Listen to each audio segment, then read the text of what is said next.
All right, class, thank you very much for your patience. This is going to be our lesson for this week. You only have one written assignment, so you should still have plenty of time to complete that by our Monday evening deadline. I'm going to go ahead and click into our course and just scroll down to our week. Wow, I'm scrolling a lot further every week to Module 9. All right, you've got a little bit of textbook reading from Little Seagull here. And then we're going to focus on building body paragraphs. We have a PowerPoint presentation looking at how to develop them and a couple of videos on how to create some balanced paragraph structure. Next, we're going to take a step into research. As you can already tell, research is a big part of this class, so we need to evaluate sources, especially with all that quote-unquote fake news out there. The internet has so much information which can be valuable.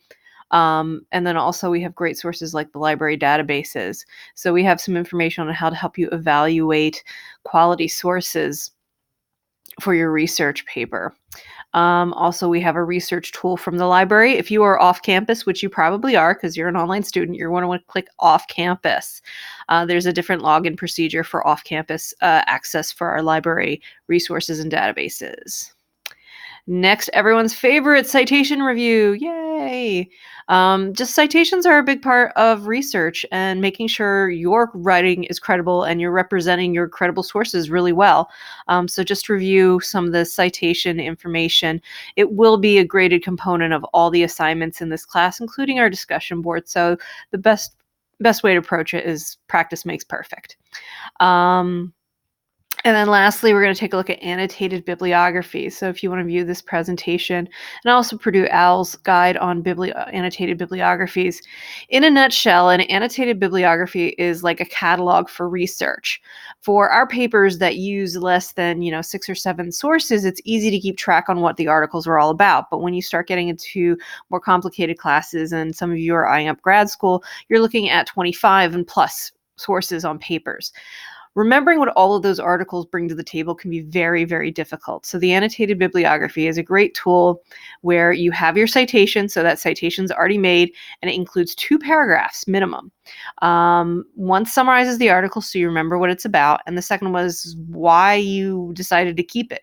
What is it going to do for you? What is the purpose of it? Maybe it has some really great statistics or some really good quotes in it. So the idea is this helps you categorize and catalog all of your research. So we're going to do this a couple times throughout the class. And in this format, it's going to be an outline, and I have a template here. So what we're going to do is start creating this annotated bibliography and an outline for paragraph, for essay number 2. And this will download as a Word doc, but if you, I'm on a Chromebook right now, so that's how this is popping up like this. I'm looking for your thesis statement based on essay 2. The instructions are in last week's module folder. And 3 main ideas that support said thesis statement. And then you're going to find 2 pieces of research for each of those main ideas and include a citation and a 2-paragraph annotation.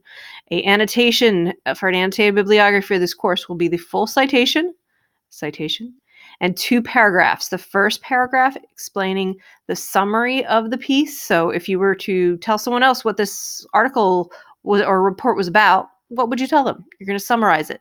And the second one is more personal. What is your purpose and what is your use for this article? What specifically made this article stand out and make you want to use it in your research? So your annotated bibliography is the first assignment. And really keep in mind the pattern of it. Go ahead, look up samples on Purdue OWL or Google annotated bibliography just to look at samples. The first thing students get tricked up on is overthinking the pattern. It's literally citation, full citation, and 2 paragraphs. And once you get that pattern down, you should be good because it's simple. You know how to summarize and you know how to explain how you would use a piece of writing. So that's simple enough. So you've got some reading and some reviewing and 1 written assignment for this week. Once again, thank you for your patience. And if you have any questions, go ahead and email me.